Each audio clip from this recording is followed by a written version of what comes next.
Good evening, my lords, ladies and gentlemen. I say that in case there are any lords in the house this evening. I haven't checked whether there are. You're all very welcome. And what an incredible game cricket is, doesn't that just quickly underline it, especially when it's played in the right spirit. And that little film is being shown in school assemblies this year, possibly up to 4,000 of the schools who are involved in the Chance to Shine campaign. So if that doesn't inspire them, nothing will. Well, actually something will. That's playing the game, of course. After our lecture this evening, we're going to have a panel, as usual. And as usual, it's very kindly and generously being chaired by Mark Nicholas, no one better. And he will have with him four very distinguished people: Kumar Sangakkara himself, Michael Holding, Andrew Strauss, and on the eve of a one-day international between England ladies and Australia ladies, here at Lord's tomorrow, Claire Connor, the former England captain. So welcome to all of them, and thank you all for coming. But above all, thank you to Kumar Sangakkara for accepting our invitation to speak this evening. A cricketer truly fabled in his own career, which is pretty rare. I think the Sangakkara cover drive will go down with the Wally Hammond cover drive.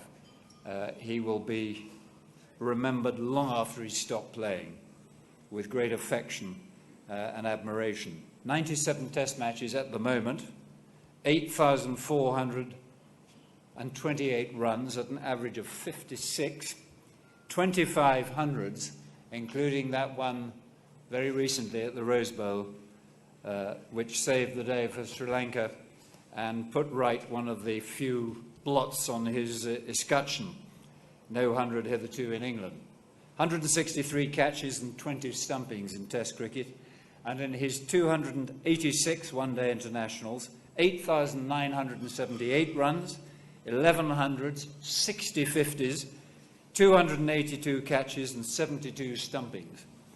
Is there any thing he hasn't done, you might wonder?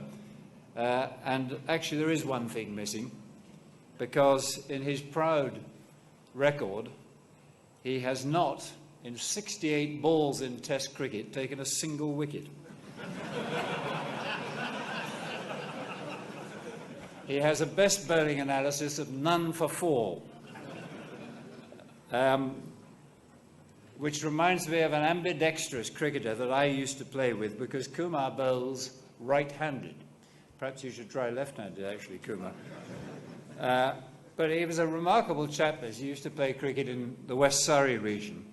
And I saw him score a brilliant 100 as a left-hander one Saturday, and then about a month later, he turned up and played right-handed and got another 100, which was absolutely astonishing. And in the bar afterwards, I asked him how it was he decided which way round he was going to bat, and he said, well, it's quite simple. If I wake up on a Saturday morning and my wife is lying on her right-hand side, I bat right-handed. If she's lying on her left, I bat left. And I said, well, what do you do if she happens to be lying on her back? And he said, well, then I have to ring up the captain and say I'm not available.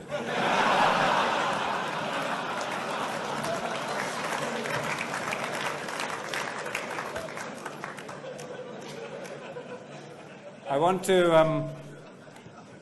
to give a special welcome also this evening to all those members of the Cowdrey family who are here, because this is happily the Cowdrey Lecture in memory of one of England's greatest cricketers.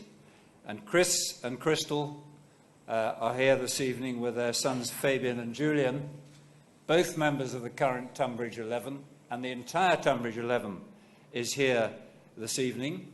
They're playing MCC tomorrow, and I understand that their coach has instructed that they must be in bed by 3 o'clock tomorrow morning. We've also got Jeremy here, another of Colin's sons, with Robert and Charlie, and Carol, his daughter, with Jamie and Lucy, and possibly Keith. I've got that in brackets. But all the Cowdrey family are, needless to say, very especially warmly welcomed. And actually, July was the month that in 1946 Colin Cowdrey came here as a 13-year-old boy playing for his school against Clifton, scored 75 and 44, took 3 wickets in the first innings, and in the second, in a thrilling match, took 5 for 59, and his school side won by 2 runs. That's the stuff of dreams. And one man who's lived out his schoolboy dreams and a bit more is our very honoured guest, honourable guest this evening, Kumar Sangakkara.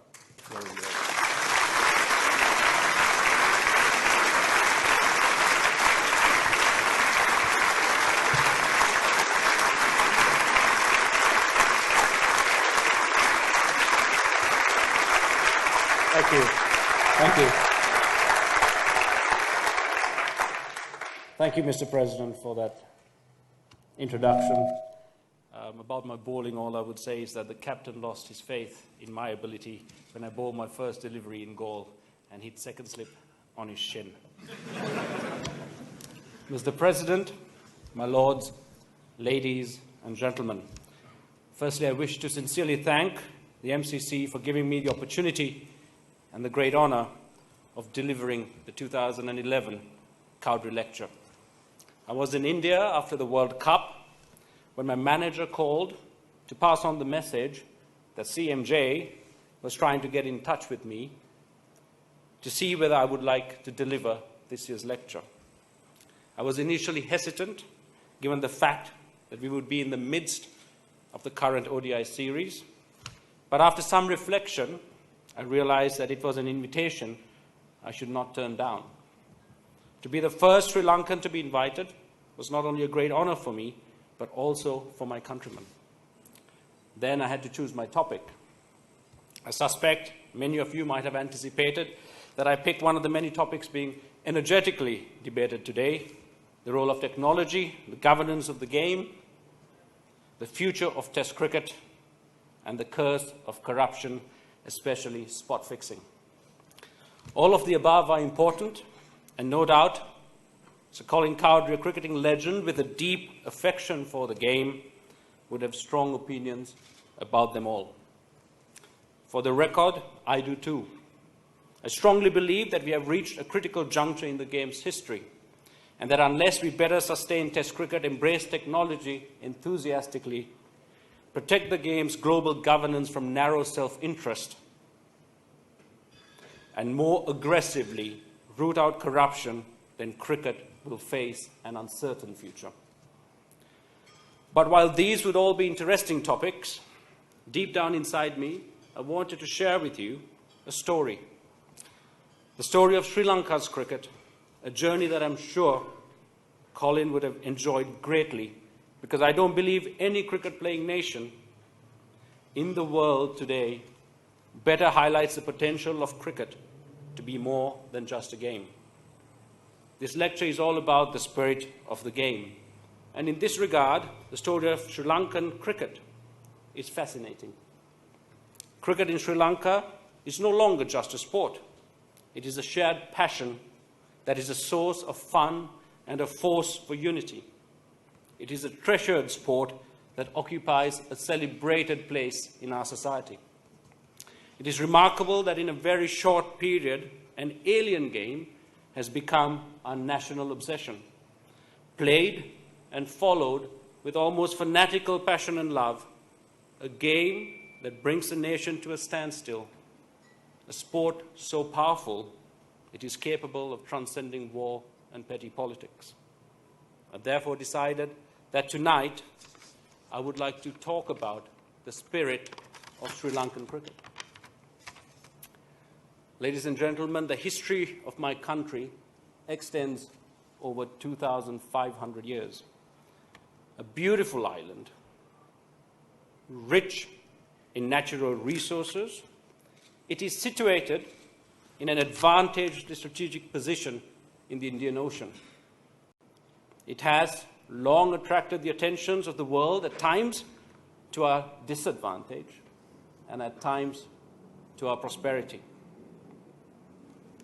It is beautiful, and it is inhabited by a wonderfully resilient and vibrant and hospitable people, whose attitude to life has been shaped by volatile politics, both internal and from without. In our history, you will find periods of glorious peace and prosperity and times of great strife, war and violence.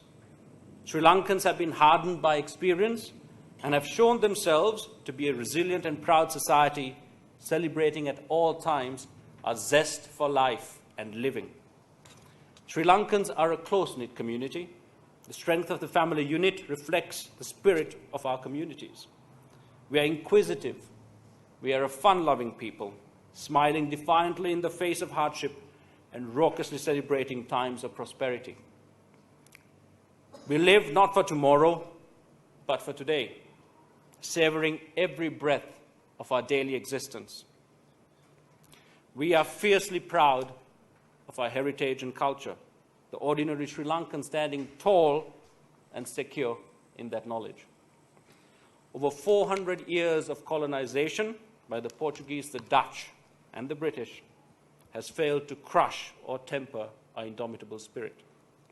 And yet, in this context, the influence upon our recent history and society by the introduced sport of cricket is surprising and noteworthy.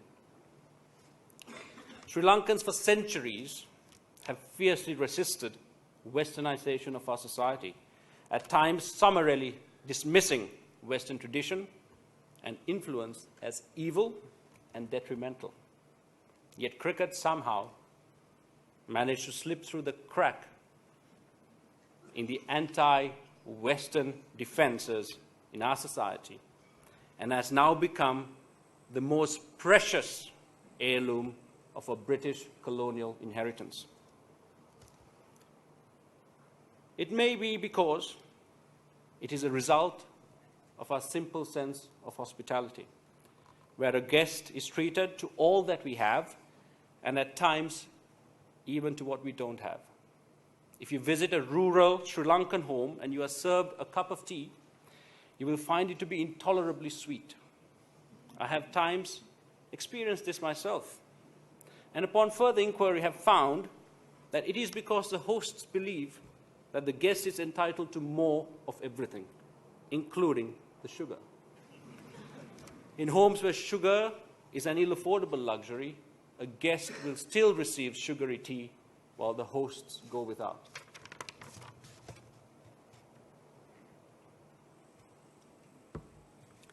Fittingly, as it happens, Colin Cowdrey's and Sri Lanka's love for cricket had similar origins: tea.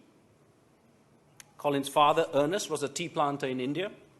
While he was schooled in England, he played on his father's plantation, where I am told he used to practice with Indian boys several years his elder.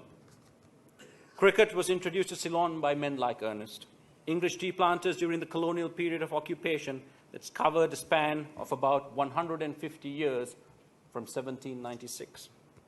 Credit for the game's establishment in Sri Lanka, though, also has to be given to the Anglican missionaries to whom the colonial government left the function of establishing the educational institutions.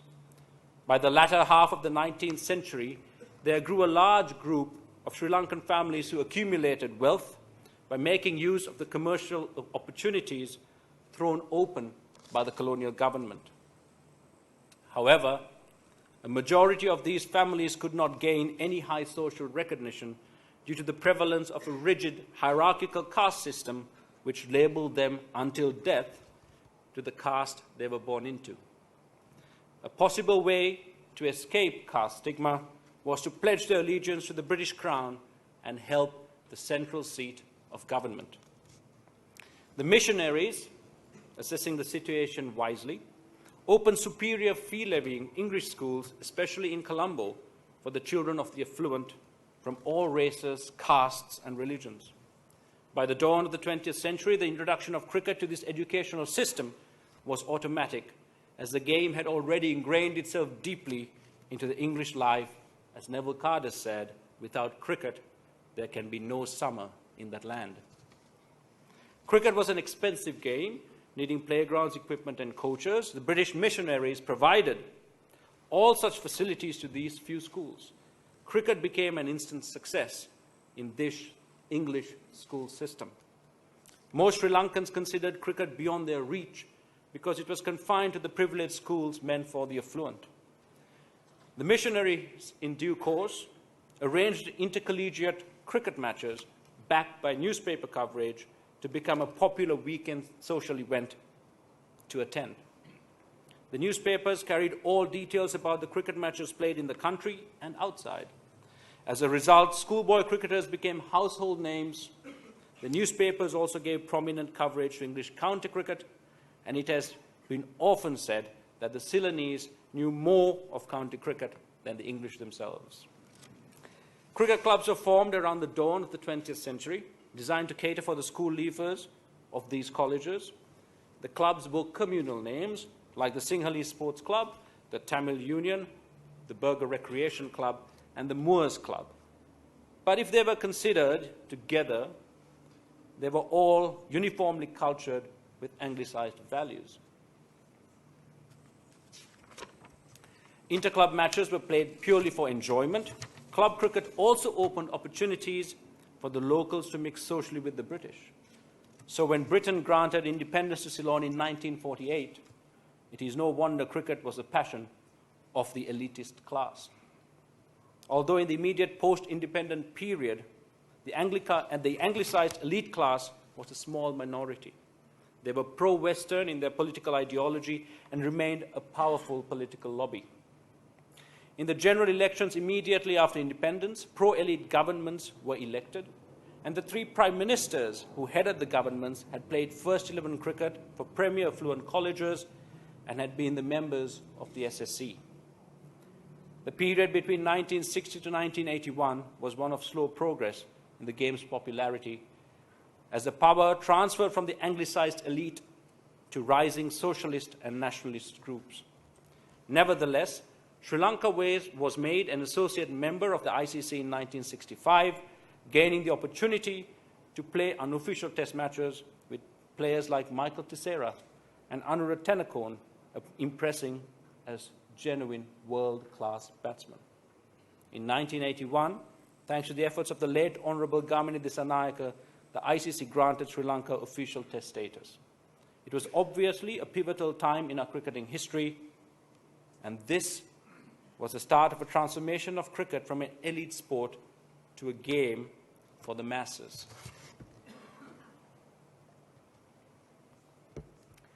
I do not remember this momentous occasion as a child. Maybe because I was only 5 years old, but also because it wasn't a topic that dominated conversation in our home. The early 1980s was dominated by the escalation of militancy in the north into a full-scale civil war that was to mar the next 30 years. The terrible race riots of 1983 and a bloody communist insurgency amongst the youth was to darken my memories of my childhood and the lives of all Sri Lankans. I recollect now the race riots of 1983 with horror.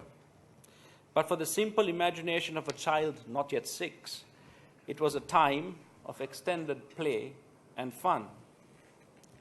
I do not say this lightly, as about 35 of our closest friends, all Tamils, took shelter in our home. They needed sanctuary from vicious, politically motivated goon squads, and my father, like many other Sri Lankans from different ethnic backgrounds, opened their houses at great personal risk. For me, though, it was a time where I had all my friends to play with all day long. The schools were closed, and we played sport for hour after hour in the backyard. Cricket, football, rounders. It was a child's dream come true. I remember getting annoyed when a game would be rudely interrupted by my parents, and we'd all be ushered inside, hidden upstairs with our friends, and ordered to be silent as the goon squads started searching homes in our neighborhood. I did not realize the terrible consequences of my friends being discovered, and my father reminded me the other day of how one day, during that period, I turned to him and in all innocence said, "I hope this happens every year because it's so much fun having my friends to play with every day. The JVP-led communist insurgency rising out of our universities was equally horrific in the late 1980s. Schools and universities were closed.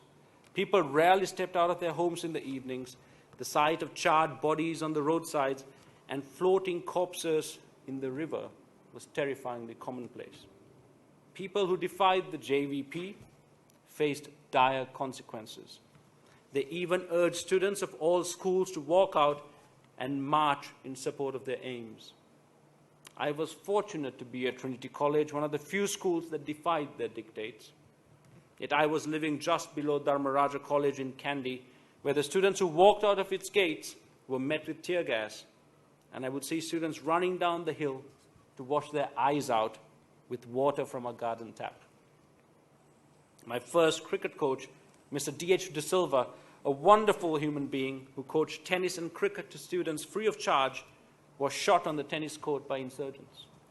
Despite being hit in the abdomen twice, he miraculously survived when the gun held to his head jammed. Like many during and after that period, he fled overseas and started a new life in Australia. As the decade progressed, the fighting in the north and east had heightened to a full-scale war. The Sri Lankan government was fighting the terrorist LTTE in a war that would drag our country's development back by decades. This war affected the whole of our land in different ways. Families, usually from the lower economic classes, sacrificed their young women and men by the thousands in the service of Sri Lanka's military. Even Colombo, a commercial capital that seemed far removed from the war's front line, was under siege by terrorists using powerful vehicle and suicide bombs. Bombs in public places targeting both civilians and political targets became an accepted risk of daily life in Sri Lanka. Parents traveling to work by bus would split up and travel separately so that if one of them died, the other will return home to tend to the family. Each and every Sri Lankan was touched by the brutality of that conflict. People were disillusioned with politics and power and war. They were fearful of an uncertain future.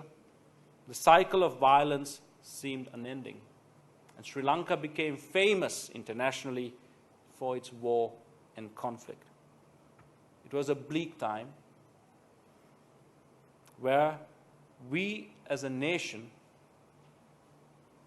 looked for inspiration, a miracle that would lift the pallid gloom and show us what we as a country were capable of if united as one, a beacon of hope to illuminate the potential of our peoples.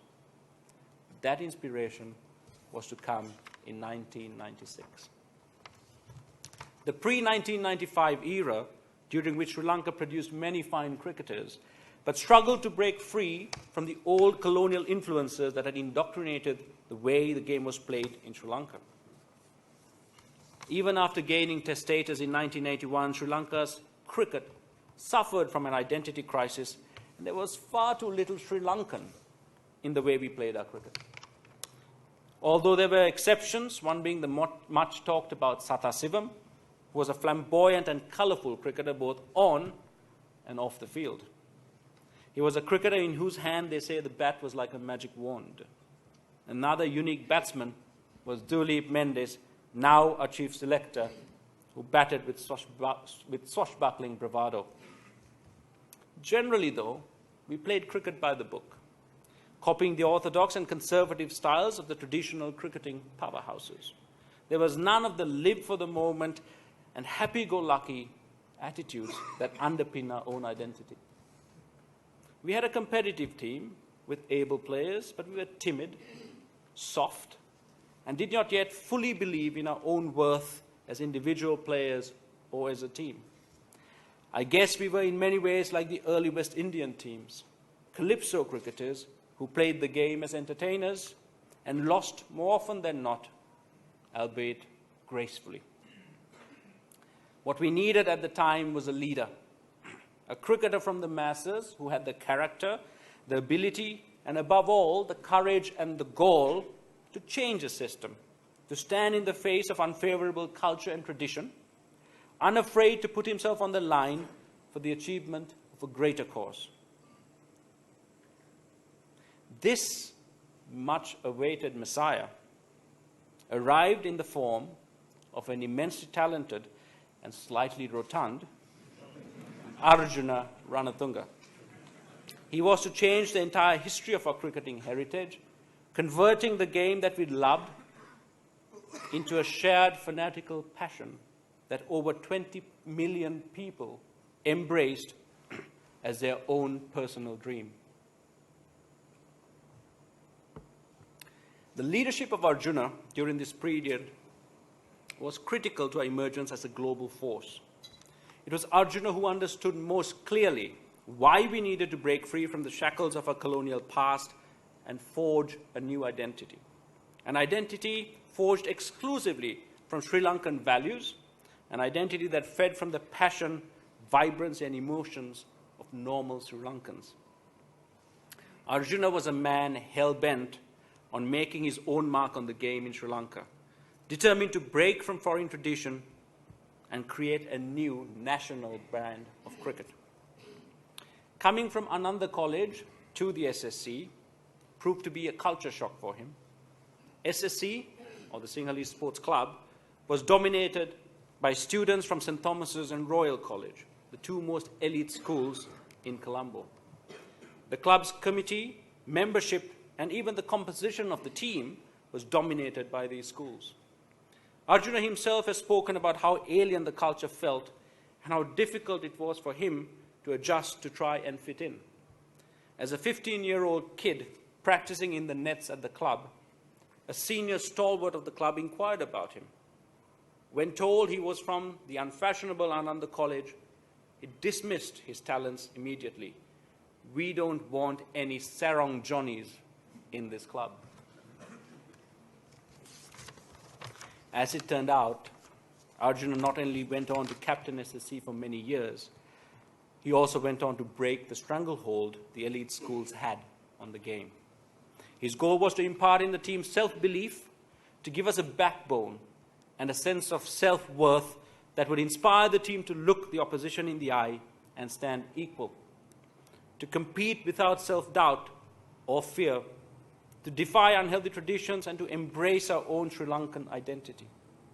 He led fearlessly with unquestioned authority, but in a calm and collected manner that earned him the tag Captain Cool. The first and most important foundation for our charge towards 1996 was laid. In this slightly overweight and unfit southpaw, Sri Lanka had a brilliant general who for the first time looked to all available corners of our country to pick and choose his troops. Arjuna, better than anyone at the time, realized that we needed an edge. And in that regard, he searched for players whose talents were so unique that when refined, they would mystify and destroy the opposition. In cricket, timing is everything. This proved to be true for the Sri Lankan team as well. We as a nation must be ever so thankful to the parents of Sanajaya Surya and Muthaiya Muralidharan for having sired these two legends to serve our cricket at its greatest time of need. From Mathura came Sanath, a man from a humble background, with an immense talent that was raw and without direction or refinement. A talent under the guidance of Arjuna that was to be harnessed to become one of the most destructive batting forces the game has ever known. It was talent never seen before, and now with his retirement, never to be seen again. Murali came from the hills of Kandy, from a more affluent background. Starting off as a fast bowler and later changing to spin, he was blessed with a natural deformity in his bowling arm, allowing him to impart so much spin on the ball that it spun at unthinkable angles. He brought wrist spin to off spin. There is a story that in the early 1990s, Alan Border, having faced him, walked back to the Australian dressing room and said, "He's a leg spinner, but he bowls a lot of googlies." Arjuna's team was now in place, and it was an impressive pool of talent. but they were not yet a team. Although winning the 1996 World Cup was a long-term goal, they needed to find a rallying point, a uniting factor that gave them a sense of team, a cause to fight for, an event that will not only bind the team together, giving them a common focus, but also rally the entire support of a nation for the team and its journey. This came on Boxing Day at the MCG in 1995. Few realized it at the time, but the no-balling of Murali for alleged chucking had far-reaching consequences. The issue raised the ire of an entire nation. Murali was no longer alone. His pain, embarrassment, and anger were shared by all. No matter what critics say, the manner in which Arjuna and the team stood behind Murali made an entire Sri Lankan nation proud. In that moment, Sri Lanka adopted the cricketers simply as Ape Kollo, which means our boys. Gone was the earlier detachment of the Sri Lankan cricket fan, and in its place was a newfound love for those 15 men.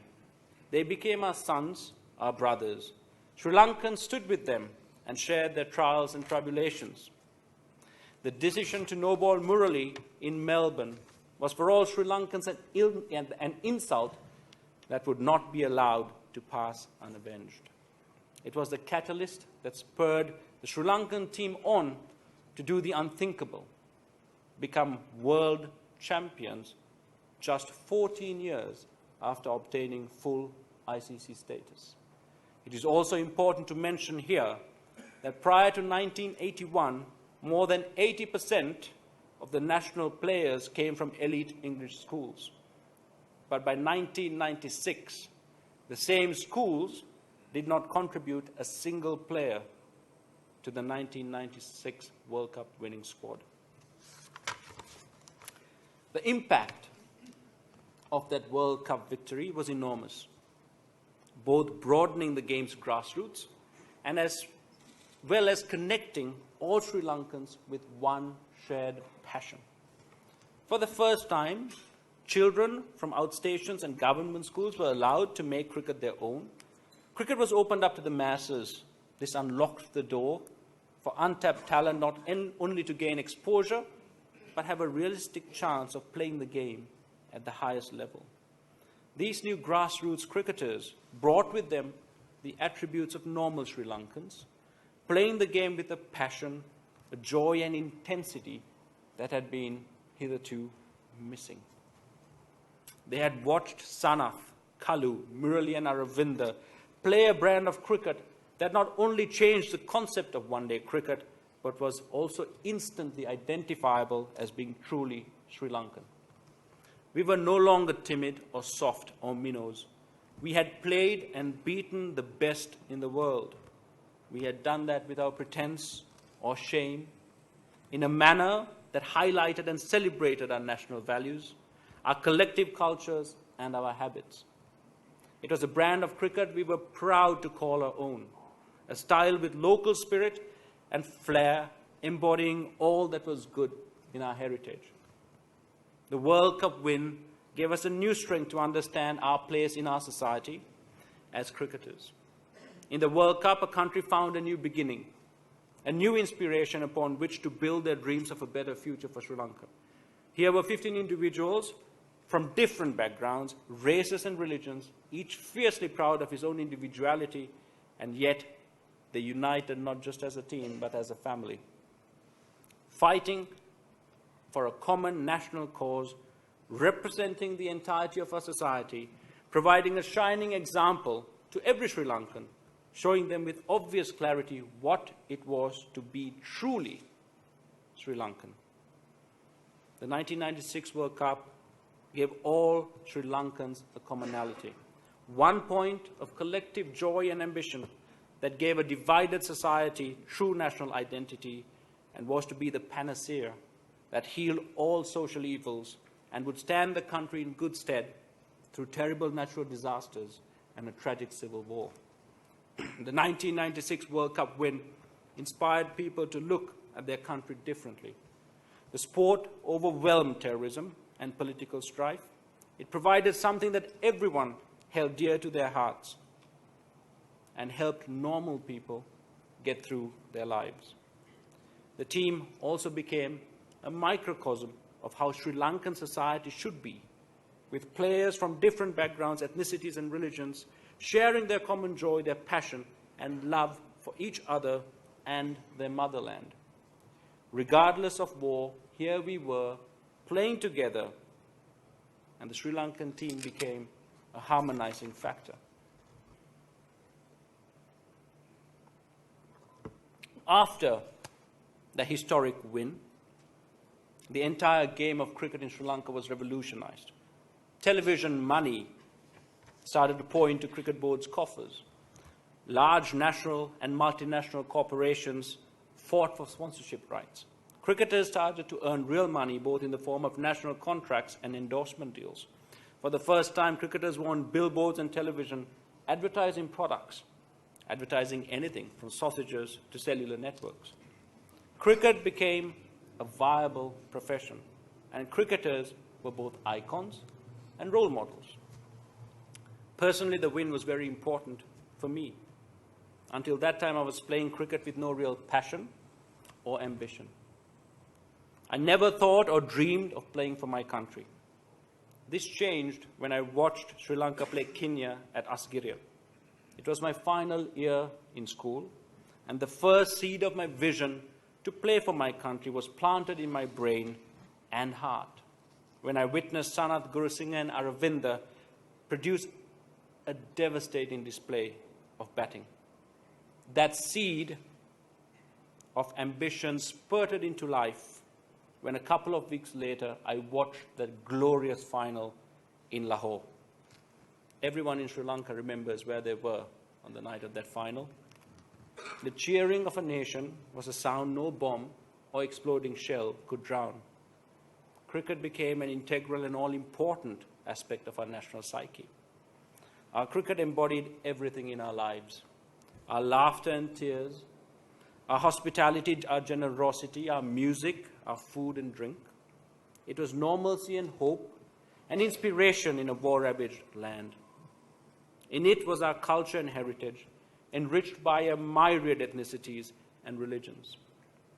In it we were untouched, at least for a while, by petty politics and divisions. It is indeed a pity that life is not cricket. If it were, we would not have seen the festering wounds of an ignorant war. The emergence of cricket and the new role of cricket within Sri Lankan society also meant that the cricketers had bigger responsibilities than merely playing on the field. We needed to live positive lifestyles off the field, and we needed to give back. The same people that applaud us every game need us to contribute positively back to their lives. We needed to inspire mostly now off the field. The tsunami was one such event. The death and destruction left in its wake was a blow our country could not afford. We were in New Zealand playing our first ODI. We had played badly, like at the Oval, and were sitting disappointed in the dressing room when, as usual, Sanath's phone started beeping. He read the SMS and told us a strange thing had just happened back home, where waves from the sea had flooded some areas. Initially, we weren't too worried, thinking it was a freak tide. It was only when we were back in the hotel watching the news coverage that we realized the magnitude of the devastation.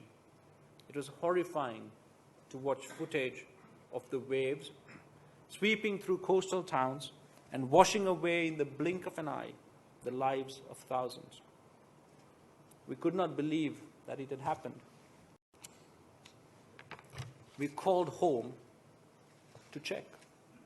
Is it true, we asked. How can the pictures be real, we thought. All we wanted to do was go back home to be with our families and stand together with our people. I remember landing in the airport on 31st December, a night when the whole of Colombo is normally lit up for festivities, a time of music and laughter and revelry. But the town was empty and dark, the mood depressed and silent with sorrow. While we were thinking how we could help, Murali was quick to provide the inspiration. Murali is a guy who has been pulled from all sides during his career, but he's always stood only alongside his teammates and countrymen. Without any hesitation, he was on the phone to his contacts, both local and foreign, and in a matter of days, along with the World Food Programme, he had organized container loads of basic necessities of food, water, and clothing to be distributed to the affected areas and people. Amazingly, refusing to delegate the responsibility of distribution to the concerned authorities, he took it upon himself to accompany the convoys. It was my good fortune to be invited to join him.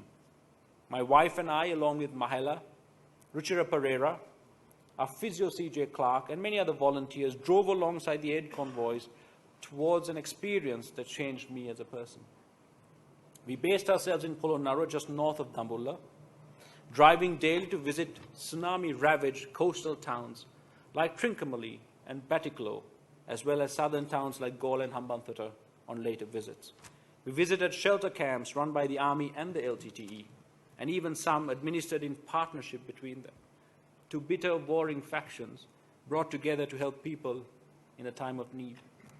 In each camp, we saw the effects of the tragedy written upon the faces of the young and old. Vacant and empty eyes filled with sorrow and longing for homes, for loved ones, and for livelihoods lost to the terrible waves. Yet for us, their cricketers, they managed to smile. In the Kinya camp, just south of Trincomalee, the first response of the people who had lost so much was to ask us if our families were okay. They had heard that Sanat and Upul Chandana's mothers were injured, and they inquired about their health. They did not exaggerate their own plight, nor did they wallow in it. Their concern was equal for all those around them. This was true in all the camps we visited. Through their devastation shone the Sri Lankan spirit of indomitable resilience, compassion, generosity, and hospitality, and gentleness. This is the same spirit in which we play our cricket. In this, our darkest hour, a country stood together in support and love for each other, united and strong. I experienced all this and vowed to myself that never would I be tempted to abuse the privilege that these very people had afforded me. The honor and responsibility of representing them on the field, playing a game they loved and adored. The role the cricketers played in their personal capacities for post-tsunami relief and rebuilding was worthy of the trust the people of a nation had in them. Murali again stands out. His Sinigama project with his manager Kushal Gunasekara, which I know the MCC has supported and still does with an ongoing funding of over £30,000 a year, and which included the rebuilding of over 1,000 homes, was amazing. I was fortunate that during my life, I never experienced violence in Sri Lanka firsthand. There had been so many bomb explosions over the years, but I was never in the wrong place at the wrong time. In Colombo, apart from these occasional bombs, life was relatively normal. People had the luxury of being physically detached from the war. Children went to school, people went to work, and I played my cricket. In other parts of the country, though, people were putting their lives in harm's way every day, either in the defense of their motherland or just trying to survive the geographical circumstances that made them inhabit a war zone. For them, avoiding bullets, shells, mines, and grenades was imperative for survival. This was an experience I could not relate to. I had great sympathy and compassion for them, but I had no real experience from which I could draw parallels. That was until we toured Pakistan in 2009. We set off to play 2 tests in Karachi and Lahore. The first test played on a featherbed, passed without great incident. The second test was also meandering along with us piling up a big first innings when we departed for the ground on day 3. Having been asked to leave early, instead of waiting for the Pakistan bus, We were anticipating a hard day of toil for the bowlers. At the back of the bus, the fast bowlers were loud in their complaints. I remember Tilan Tushara being particularly vocal, complaining that his back was near breaking point, and he joked, and I kid you not, that he wished a bomb would go off so we could all leave Lahore and go back home. Not 30 seconds had passed when we heard what sounded like firecrackers going off. Suddenly a shout came from the front, "Get down, they are shooting at the bus." The reaction was immediate. Everyone dived for cover and took shelter on the aisle or behind the seats. With very little space, we were lying on top of each other. Then the bullets started to hit. It was like rain on a tin roof. The bus was at a standstill, an easy target for the gunmen. As bullets started bursting through the bus, all we could do was lay still, stay quiet, hoping and praying to avoid death or injury.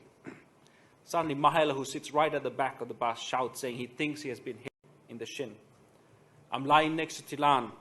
He groans in pain as a bullet hits him in the back of his thigh. I turn my head to look at him. I feel something whiz past my ear, and a bullet thuds into the side of the seat, the exact spot where my head was a second ago. I feel something hit my shoulder, and it goes numb. I know I had been hit, but I was just relieved and praying I was not going to be hit in the head. Taranga Pranavitana, on his debut tour, is also next to me. He stands up, bullets flying all around him, shouting, "I just got hit." As he holds his blood-soaked chest, he collapses into his seat, apparently unconscious.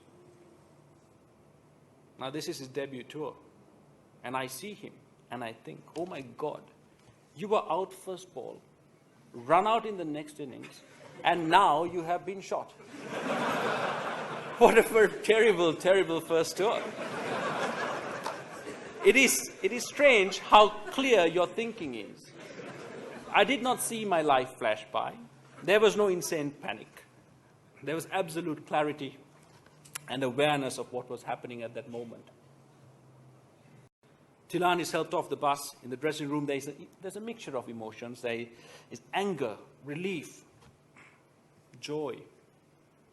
Players and coaching staff are being examined by paramedics. Tilan and Pranavitana are taken by ambulance to hospital. We all sit in the dressing room and talk about what happened. Within minutes, there is laughter and the jokes have started to flow. We have, for the first time, been a target of violence, and we had survived. We all realize that some of our fellow Sri Lankans, we all realize that what some of our Sri Lankans experience every day for nearly 30 years had just happened to us. There was a new respect and awe for their courage and selflessness. It is notable how quickly we got over that attack. Although we were physically injured, mentally we held strong. A few hours after the attack, we were lifted to the Lahore Air Force Base. Ajanta Mendes, his head swathed in bandages after multiple shrapnel wounds, suggests a game of poker. Tilan had been brought back sedated but fully conscious to be with us, and we make jokes at him, and he smiles back. We were shot, grenades were thrown at us, we were injured, and yet we were not cowed. We were not down and out. We are Sri Lankan, we thought to ourselves, and we are tough, and we will get through hardship, and we will overcome because our spirit is strong. This is what the world saw in our interviews immediately after the attack. We were calm. We were collected and rational. Our emotions held true to our role as unofficial ambassadors. A week after arrival in Colombo from Pakistan, I was driving in Colombo, and I was stopped at a checkpoint, a soldier politely inquired as to my health after the attack. I said I was fine and added that what they as soldiers experienced every day, we experienced only for a few minutes, but still managed to grab all the headlines. He looked me in the eye and he said, "It is okay. It is okay if I die, because it is my job and I'm ready for it. But you are a hero. And if you were to die, it would be a great loss for our country." I was taken aback. How can this man value his life less than mine? His sincerity was overwhelming. I felt humbled. This is the passion that cricket and cricketers evoke in Sri Lankans. This is the love that I strive every day of my career to be worthy of. Coming back to our cricket, the World Cup also brought less welcome changes with the start of detrimental cricket board politics and the transformation of our cricket administration from a volunteer-led organization run by well-meaning men of integrity into a multi-million-dollar organization that has been in turmoil ever since. In Sri Lanka, cricket and politics have been synonymous. The efforts of the Honourable Gamini Dissanayake were instrumental in getting Sri Lanka Test status. He was also instrumental in building Asgiria, the international cricket stadium in Kandy. In the infancy of our cricket, it was impossible to sustain the game without state patronage and funding. When Australia and West Indies refused to come to our country for the World Cup, it was through government channels that the combined World Friendship 11 came and played in Colombo to show the world that it was safe to play cricket there. The importance of cricket to our society also meant that at all times it enjoys benevolent state patronage. For Sri Lanka to be able to select a national team, it must have membership of the Sports Ministry. No team can be fielded without the final approval of the Sports Minister. It is indeed a unique system where the board-appointed selectors at any time can be overruled and asked to reselect a side already chosen. The Sports Minister can also exercise his unique powers to dissolve the cricket board if investigations reveal corruption or financial irregularity. With the victory in 1996 came power and money to the board and players. Players from within the team itself became involved in power games. Officials elected to power in this way in turn manipulated player loyalty to achieve their own ends. At times, board politics would spill over into the team, causing rift, ill feeling, and distrust. The only shining example to the contrary I can remember was the interim committee headed by Mr. Vijay Mallasekara, who's sitting here today in the audience.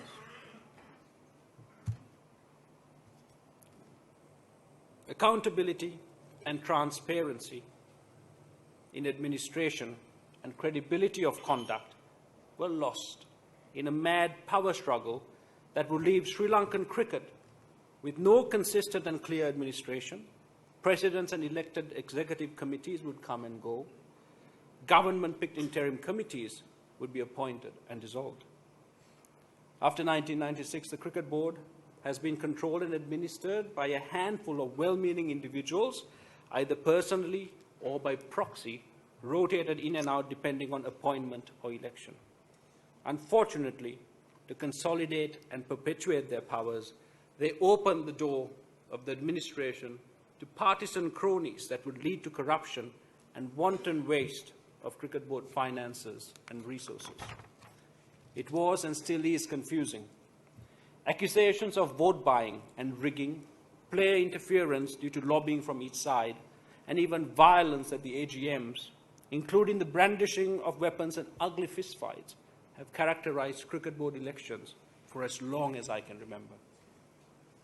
The team lost the buffer between itself and the cricket administration. players had become used to approaching members in power, directly trading favors for mutual benefits.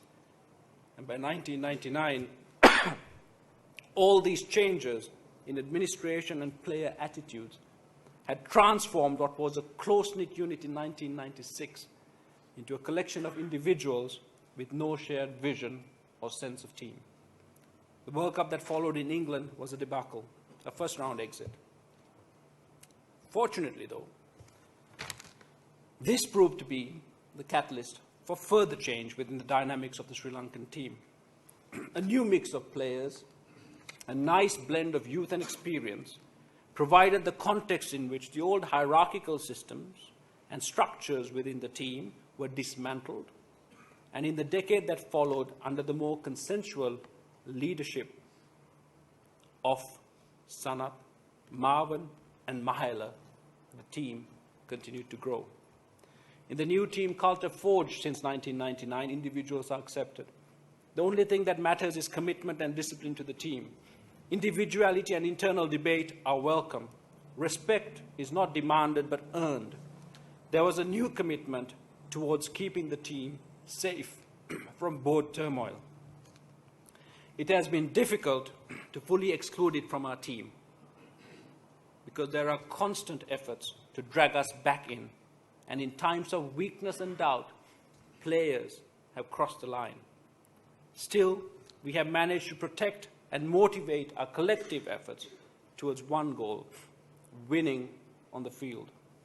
We have to aspire to better administration. The administrators need to adopt the same values enshrined by the team over the years: integrity, transparency, commitment, and discipline. Unless the administration is capable of becoming more professional, forward-thinking, and transparent, then we risk alienating the common man. Indeed, this is already happening.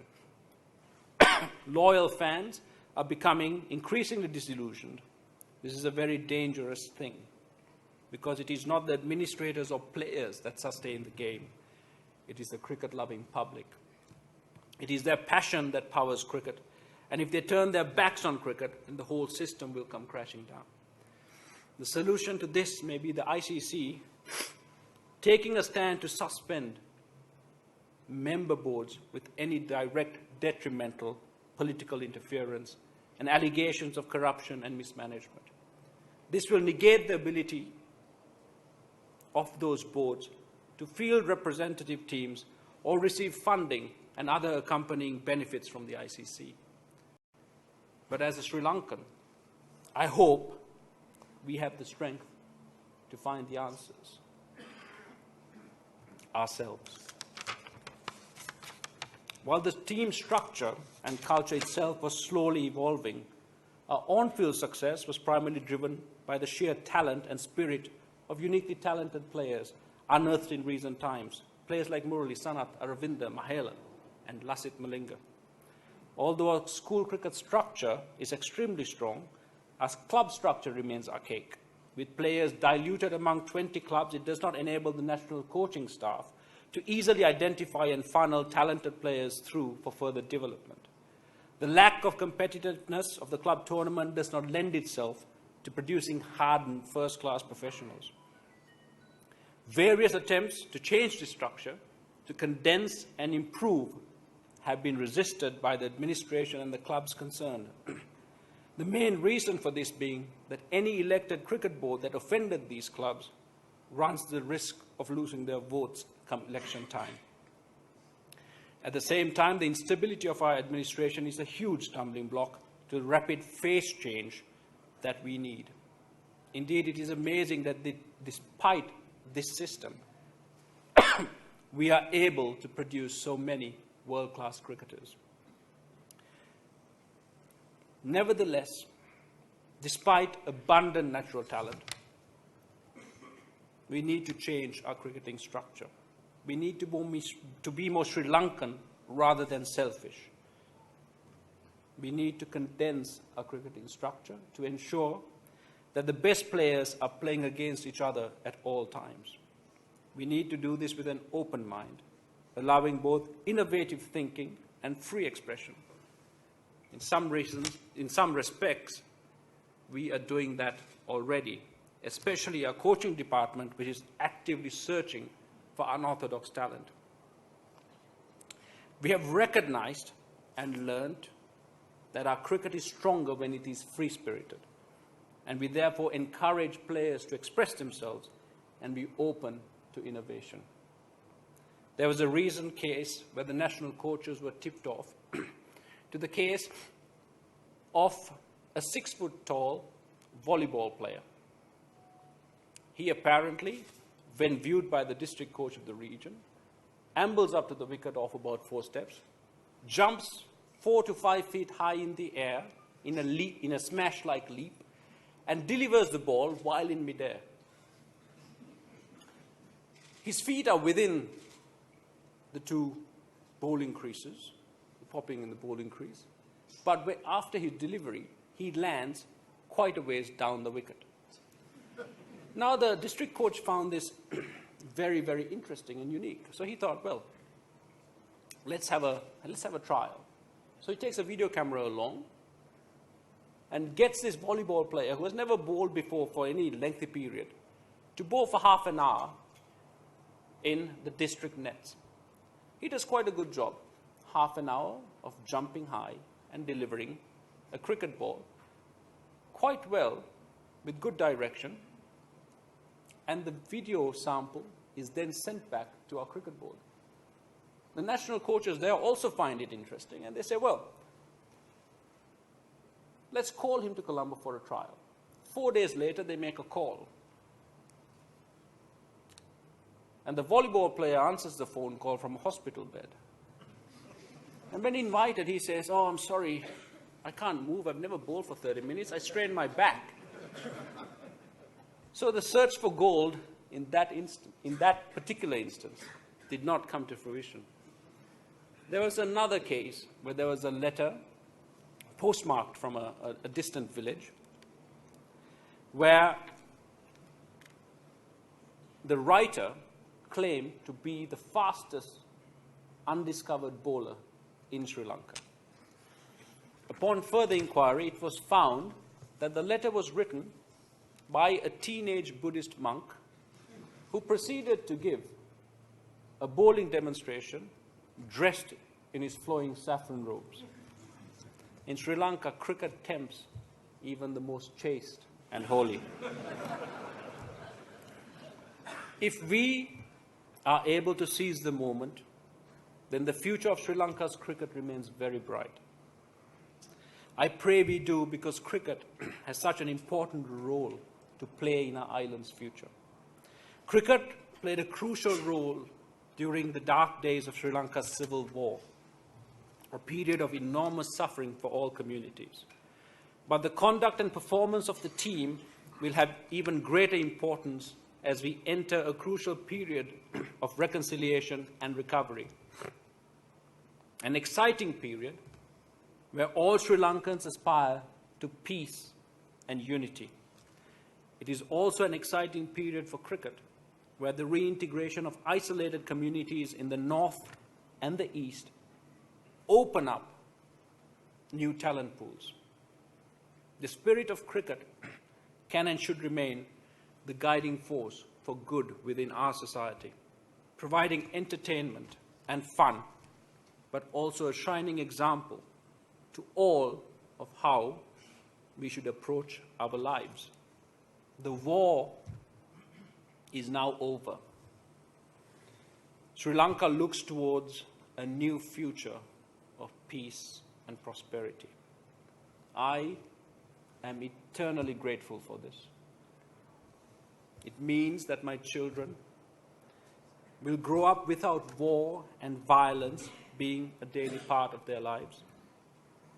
They will learn of its horrors, not firsthand, but perhaps in history class or through conversation, for it is important that they understand and appreciate the great and terrible price our country and our people paid for the freedom and security they now enjoy.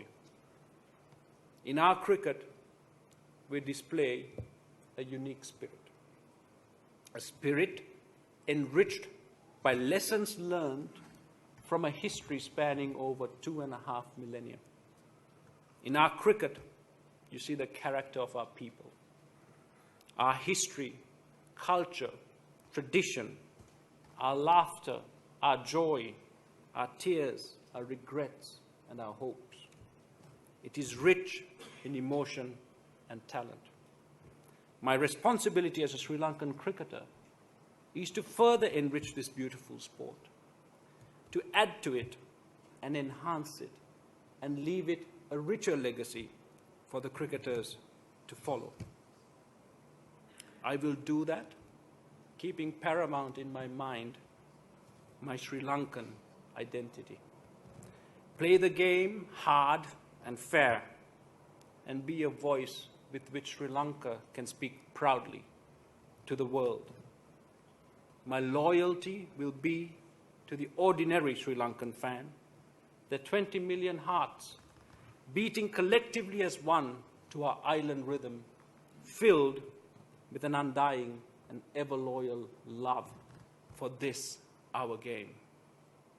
Fans of different races, castes, ethnicities, and religions who together celebrate their diversity by uniting for cricket, our common national cause.